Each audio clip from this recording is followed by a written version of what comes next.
Hi folks, you're with Tacitus today at your Pushback channel, and thank you for joining this radio live stream. In this essay, I'd like to talk about the Marthas Vineyard debacle in the United States. And for those who don't know, it's been all over the media. For those who don't know, Marthas Vineyard is one of the wealthiest and whitest pockets of population in the United States. It's in the northeast area of the United States, not far, or the biggest city, I suppose, would be Boston, that's close to, and from the 1920s, if not earlier, that area, including Cape Cod, which is nearby, has been a playground for the wealthy folks of that greater Boston area and the northeast generally, and also a vacation place. I mean, just to give you some weather perspective on it, it's pleasantly warm for maybe 3 months of the year, I suppose, and for 7 months of the year, if not 8, it's either quite cool or very cold, and snowing for probably three months of the year, or ice and snow for 3, if not 4 months of the year. So that's what it's like. But it's as a summer vacation spot. It's quite pleasant, and it's an area where, for example, the Kennedy family, as in President John Kennedy, they were brought up in that area. I think more in Cape Cod than Martha's Vineyard, but now it's a very wide area. And not that long ago, I went to one of those clam chowder, quite well known and quite expensive, by the way, clam chowder restaurants in the area, and I was there on business nearby, so I took a Sunday to head over there, and I don't recall seeing one non-white customer or patron there at the restaurant. There are a few sort of brown, not many of those, by the way. There are a few brown sort of staff in the kitchen or that sort of thing, but even the restaurant employees running around, and the waiters and the runners and the bus boys, all that sort of stuff, they were pretty much universally white. And again, there's a few brown folks in the kitchen. So it's a seriously white, but very left-wing neighbourhood. Now, these sort of neighbourhoods, by the way, are all over the Western world. These are the people that vote overwhelmingly for open borders and mass immigration and so on. So you wonder why or how people that are so fervent and so zealous about voting for mass migration and tearing down borders and this sort of thing, why they would be opposed, even slightly opposed, to all this brown and black human enrichment that they want to inflict on everyone else. And it's an interesting sort of concept, but I'm more familiar with attitudes. I'm not unfamiliar with the attitudes around the United States or Britain and Western Europe, and I'll talk a little bit about that. But in Australia, just as an example, just coming back to Cape Cod to Martha's Vineyard for a moment, you'd be hard pressed to find anything other than a small sort of wooden shack on a smallish block, but any of the decent sized places that are substantial, cost as the Obama's place did, I think, is valued at 12 million or north of that amount, but many millions of dollars.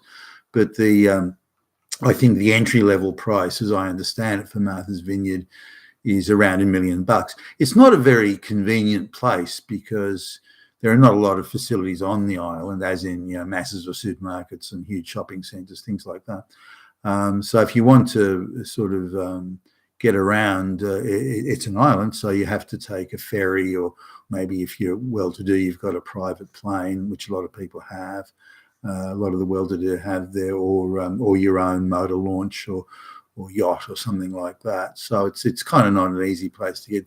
Now, having vacationed once on an island, which is quite remote, has no facilities on it, you have to travel to and from the mainland, if you will. Even if it's only a few hundred meters away, you still have to have a boat or something to do it. So everything's at shore. So you need really to be well-to-do to be there in the first place, at a place like Martha's Island or any equivalent. So just looking at the attitudes, though, say in Sydney, there's now in Sydney it's more expensive than it is even in the United States to live in a nice area. So if you want to, and I'll change this to be US dollars just to get some standardization and to give American readers a view, or listeners a view. Say in Sydney, if you want to live in a nice area that's 90% plus white, and the non-white people are very rich, offshore oligarchs and monopolists and that sort of thing.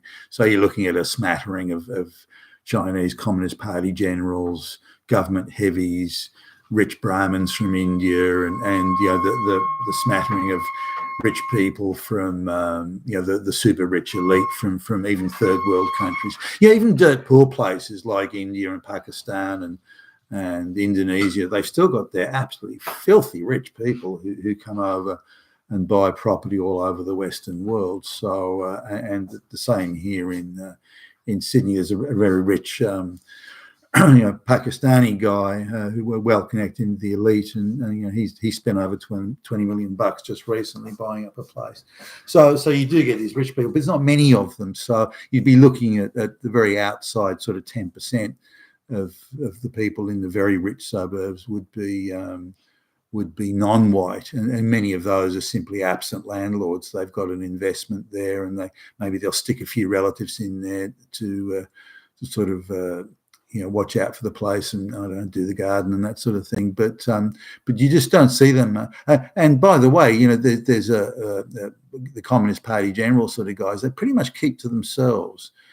They only use Chinese pool cleaners and gardeners and Chinese people only to do the renovations if they're remodeling of their houses. And so they very much keep a very tight sort of thing.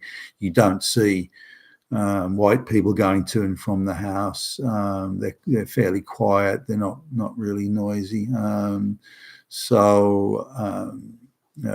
can hear them in some places where they capture protected Australian mammals, and then they put them in a cage, and they'll put a constrictor snake in the cage, and you can hear the screams of the terrified creature as the snake kills it.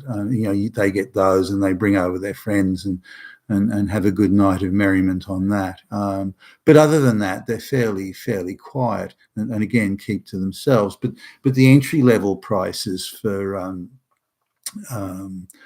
houses in a nice suburb in Sydney, the tree-lined street, 90% white, quiet, clean, well maintained. That's the entry level's about just shy of $2.5 million Australian. So say 1.7 million US, give or take.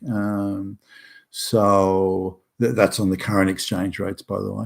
But so it's quite expensive to even enter into these nice suburbs. Now, if you want the nice, then you move up the value chain from there. So if you want nice 90% plus white with waterfront, ocean views, your own boat jetty, that sort of thing, then you're looking at in Sydney, you're looking at 10 million plus really for that sort of thing. You can get river frontage for less than that, but not ocean frontage. So it's expensive to live in a nice area in Sydney, or indeed in other places in Australia. So, or certainly in the cities. If you want to go out in the middle of nowhere, you can obviously do it more cheaply.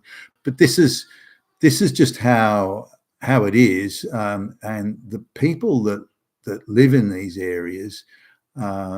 If you mention Donald Trump's name, there's fascist, Nazi, Hitler. They're people you wouldn't call them well informed. They think CNN and MSNBC is the final word on things, which staggers me that people could be that dumb. But hey, just because you're rich doesn't mean you're clever or bright. It probably means you're well connected, or you've inherited well, or you're in some illegal scam or something like that. But not in all cases. Obviously there are some very bright people who do very well for themselves.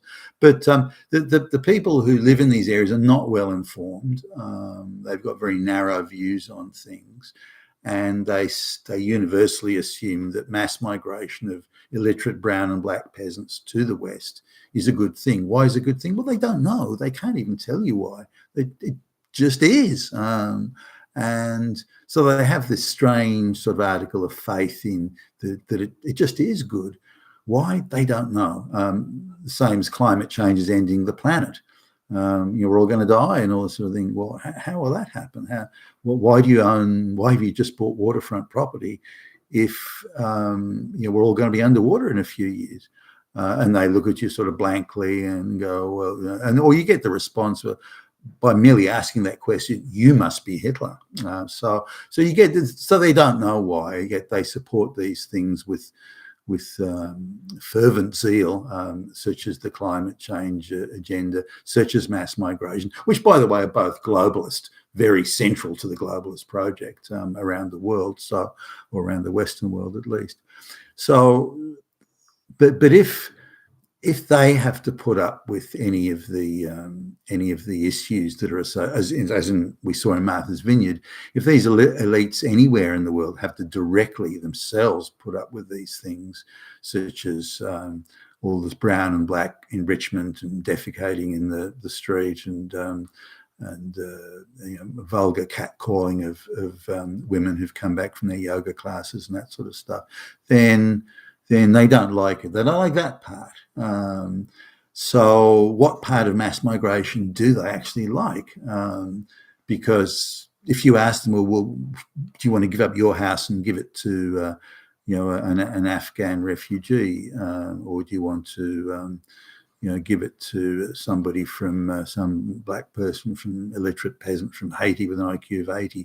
Do you want to give them your house or put them up in your rooms or your spare bedrooms? And a lot of these people have quite big houses. So no, they don't want to do that. Well, how about your children give up their place at university for these these brown and black people? I mean, you do support mass migration. I mean, you're not against immigration or illegal immigration, are you? You're not a fascist, are you? Well, then show you're not by making sure your kids give up their place. Oh, no.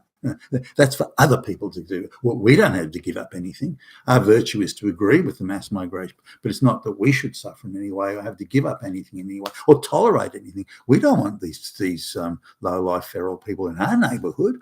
I mean, look how quiet and clean and everything it is. Why? Well, we can't have them. That's someone else's problem.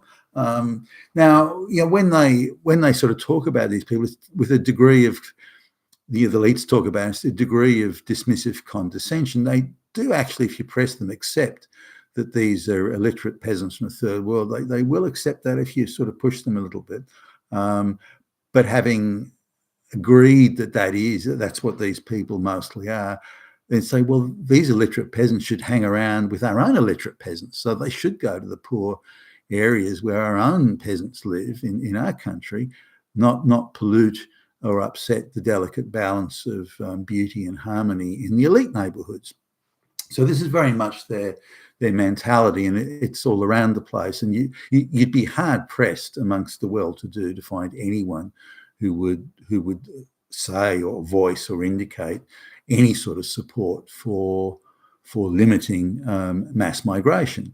Now, I'm thinking of one now, a conversation I had quite recently where he wants to be able to decide in the morning that he wants his swimming, for example, he wants a swimming pool cleaned. He wants to decide that in the morning, and either later that day or the next day, he wants someone out there keen and dedicated who's going to work their ass off to clean his pool for shit money, and that's what he wants. And the shit money isn't because he can't afford to pay it, but he believes it is a job for riffraff. It's a job that riffraff should and must be made and forced to do, and they should be paid shit money for it, because that separates or indicates his greatness and superiority, as opposed to the riffraff peasant who's going to clean his fucking pool. So it's also got a sort of an emotional and elite class-based type attitude baked into it. And so, but he wants the immediate service. The idea you might have to wait a week or the local pool clean company says, yeah, we'll have someone over there in the next week or two, we'll let you know. That's not good enough. I want fucking service now. I want it cheap. I want it now. You send over some damn illiterate peasant to clean my fucking pool. So that's the attitude there. No, not just for cleaning swimming pools. It could be for mowing the lawn or getting the weeds out of the garden or something like that. It could be any sort of basic menial task. So they see mass migration as filling that, and they perceive that if there is mass migration, then they can have these sort of services on demand and delivered in 5 minutes and so on, and cheaply. So it could be house cleaners. Now, another one, the house cleaner, who they had no complaint about. They were doing a satisfactory job as far as I'm aware, and the house cleaner asked for more money. They were getting, I don't know how much they're getting paid, $100 where it was, and they wanted 120, for example. And it wasn't a lot more in the overall scheme of things, but the view was that you damn fucking riffraff, you're demanding more money. I make demands on you. You don't make demands on me. You fucking riffraff. You low IQ fucking third world peasant, don't you fucking ask for more. And so very much that attitude. So they're not wanting to bring black and brown peasants into the West for the enrichment, the social enrichment or the expansion of exotic cuisine or anything like that. It's just we want more people to do what the fuck they're told and do our shit work for the money we're prepared to pay them. And that attitude alone is bigoted and racist on steroids, but they don't see it that way. They see that the racism, just everyone else is Hitler, but they're not. And so I rather disapproved of that. Why bring these people over into the West for the sole purpose of mistreating them? What? Excuse me? It's like importing a slave class, but pretending you're virtuous in doing it. But the Marthas Vineyard thing, I wasn't surprised that they deported those people as quickly as they could, even getting the soldiers to come along and move them out to fuck. But I'm not surprised by that, and I think something similar would happen really anywhere in the Western world, given the demographic. But in the all-white neighbourhoods, the ones that vote for mass migration, the ones that condemn anyone that even questions it as being a Nazi and a fascist and a bigot, that none of those people, none of them would have those folks in their own neighbourhood, those brown and black peasants in their own neighbourhood, and would quickly want them moved out. I mean, just one more example is another one thing of some people that we know and frequently meet and have dinner and lunch and everything with, and they're very nice people, but they're again hugely on board with the mass migration, and it's virtuous to have all these illiterate brown and black IQ 80 peasants coming into the white West. Now these people live in an area that's where the entry level house price is about $3.5 million. Just to give you an idea of how exclusive the neighbourhood is. A lot of old sandstone, that sort of thing, and very nice place. Very, very quiet and very. The gardens are all beautiful, swimming pools are all beautiful, and the houses are grand and this sort of thing. And if you want to be on the full waterfront in these, but you can pay up to $30 million.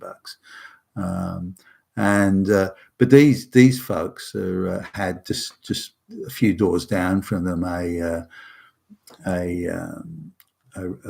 fairly rich brown family moved in, but they had a vast sort of wide network of relatives. So there were lots of people coming and going who you would not describe as sophisticated, and things like children playing in the street and everyone talking in a foreign language, and the locals hated it and did almost everything they could to try and get these people to move on and go away. And every time that we spoke to these people, we know they would have another story about how terrible the brown people down the road were. And I was dying, and I didn't want to annoy them or irritate these people, because they're certainly nice people, or they are to us anyway. And I was dying to, or really keen to say, well, aren't you in support of this mass migration? I mean, why? Have you got something against brown people? Are you a racist? Are you a fascist? Are you Hitler? But I thought, no, it would be too much of an easy sucker punch, ideological sucker punch there. But so I let it pass. But it was interesting to see how annoyed they were, irritated, and how put out they were by this brown family just down the road, when they're so and yet almost in the same sentence they'll scream denouncements about Trump for wanting to reduce illegal immigration into the US, while at the same time denouncing the brown people down the road. So again, it's in the rich neighborhoods that they don't like it. It's all right for the other neighborhoods or anywhere but where they are. But as soon as it comes to anywhere near their front door, then they're up in arms about it, saying how terrible it is. Yes, they don't understand and see their own hypocrisy. You've been with Tacitus today at your Pushback channel, and thank you for listening.